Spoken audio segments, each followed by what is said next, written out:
السلام علیکم ناظرین، میں ہوں محمد زبیر، شکریہ اور پرورش کا مصنف، پیرنٹنگ کوچ اور کارپوریٹ ٹرینر۔ آج میں آپ سے اپنی کتاب پرورش کی ایک بہت خوبصورت کہانی شیئر کرنا چاہوں گا۔ یہ کہانی جب میں نے سب سے پہلے اپنے والد صاحب کو سنائی، اس وقت ان کی عمر تقریباً 70 سال کے قریب تھی۔ جب میں نے کہانی ختم کی تو میں نے دیکھا کہ وہ اشک بار تھے۔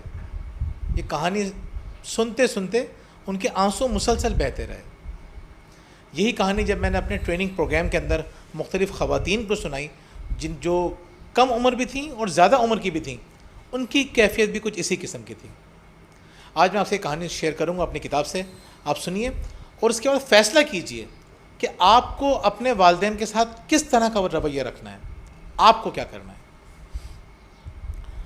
تو ایک صاحب کہتے ہیں، اچھا یہ کہانی ہماری سوسائٹی کی نہیں ہے، کی کہانی باہر کی سوسائٹی کی ہے، مغربی کی سوسائٹی کی ہے، لیکن اس کہانی میں جو جذبات ہیں وہ آپ بآسانی محسوس کر سکتے ہیں۔ تو ایک صاحب کہتے ہیں کہ شادی کے 21 سال بعد میری بیوی چاہتی تھی کہ میں کسی دوسری عورت کو رات کے کھانے پر باہر لے جاؤں اور اسے فلم بھی دکھاؤں۔ میری بیوی نے کہا، میں تم سے پیار کرتی ہوں، لیکن میں جانتی ہوں کہ دوسری عورت بھی تم سے پیار کرتی ہے اور اسے تمہارے ساتھ وقت گزارنا بہت اچھا لگے گا۔ وہ دوسری خاتون میری ماں تھی۔ میری والدہ گزشتہ 19 سال سے بیوہ تھیں، لیکن کام کے تقاضوں اور 3 بچوں نے مجھے اتنا مصروف کر دیا کہ کبھی کبھار ہی ان سے ملاقات کے لیے وقت نکال پاتا۔ اس رات میں نے اپنی والدہ کو فون کیا۔ میں نے کہا، میں چاہتا ہوں کہ آپ میرے ساتھ رات کے کھانے اور فلم دیکھنے کے لیے چلیں۔ میری والدہ نے حیرت سے پوچھا، کیا ہوا، خیریت تو ہے؟ میری والدہ ان خواتین میں سے ہیں جو رات دیر سے فون آنے یا کسی اچانک بلاوے کو بری خبر سمجھتی ہیں۔ میں نے ان کے اس سوال کے جواب میں کہا، میں چاہتا ہوں کہ آپ کے ساتھ کچھ وقت گزاروں، بالکل اکیلے، آپ، میں اور کوئی نہیں۔ انہوں نے ایک لمحہ سوچا اور کہا، ضرور، کیوں نہیں، میں ضرور تمہارے ساتھ چلوں گی۔ اسی جمعے کے روز میں کام سے فراغت کے بعد جب انہیں لینے کے لیے پہنچا تو تھوڑا گھبرایا ہوا تھا۔ وہاں پہنچ کر میں نے محسوس کیا کہ آج کی ملاقات سے وہ بھی گھبرائی ہوئی ہیں۔ امی کوٹ پہنے ہوئے تھیں، دروازے پر میرا انتظار کر رہی تھیں۔ انہوں نے اپنے بال گھنگریالے کیے ہوئے تھے اور وہ اسی لباس میں تھیں جو انہوں نے اپنی شادی کی آخری سالگرہ کے موقع پر پہنا تھا۔ مجھے دیکھ کر مسکرائیں۔ اس وقت ان کا چہرہ ایسا نورانی اور روشن لگ رہا تھا جیسے کوئی فرشتہ زمین پر اتر آیا ہو۔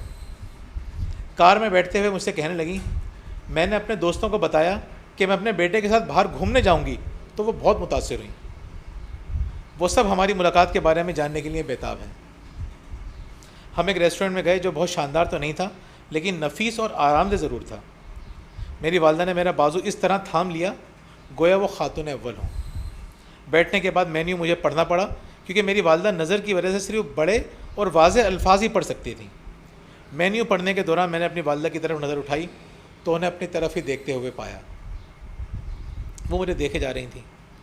ان کے ہونٹوں پر ماضی میں ڈوبی ہوئی مسکراہٹ رقصاں تھی۔ انہوں نے کہا، جب تم چھوٹے تھے تو مینیو مجھے ہی پڑھنا پڑتا تھا۔ میں نے بھی مسکراہٹ کا جواب مسکراہٹ سے دیتے ہوئے کہا، آج آپ مجھے اپنی خدمت کا موقع دیں۔ کھانے کے دوران ہم دونوں دنیا جہاں کی باتیں کرتے رہے۔ ہماری باتیں بے ربط مگر بےحد دلچسپ تھیں۔ گفتگو اتنی طویل ہو گئی کہ ہم فلم دیکھنے نہیں جا سکے۔ جب ہم ان کے گھر پہنچے تو انہوں نے کہا، میں تمہارے ساتھ دوبارہ باہر جاؤں گی، لیکن اس بار تمہیں دعوت میں دوں گی۔ میں نے فوراً رضامندی ظاہر کر دی۔ جب میں گھر پہنچا تو میری بیوی نے پوچھا، کھانا کیسا رہا آج؟ بہت اچھا، بہت ہی اچھا، میں نے جواب دیا۔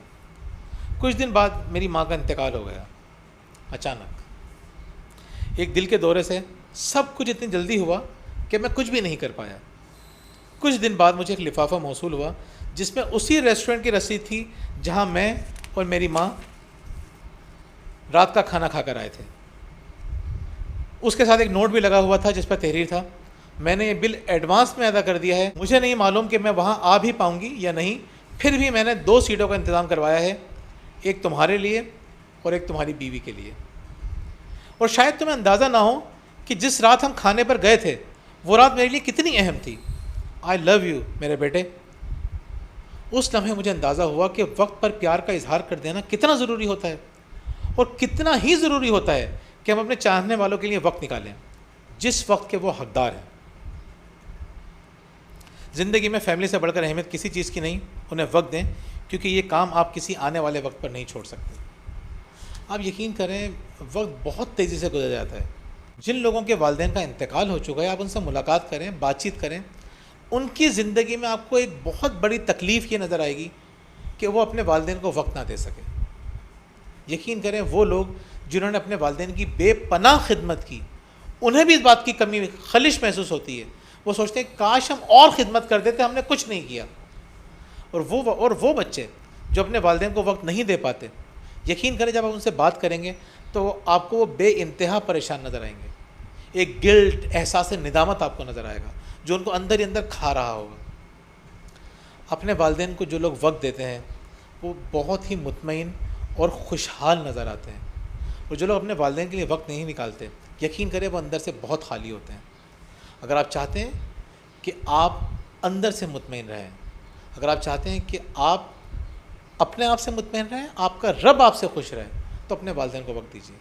اگر آپ نے وقت نہیں دیا تو آپ کی دنیا بھی جہنم بن جائے گی اور آخرت بھی. بہت بہت شکریہ.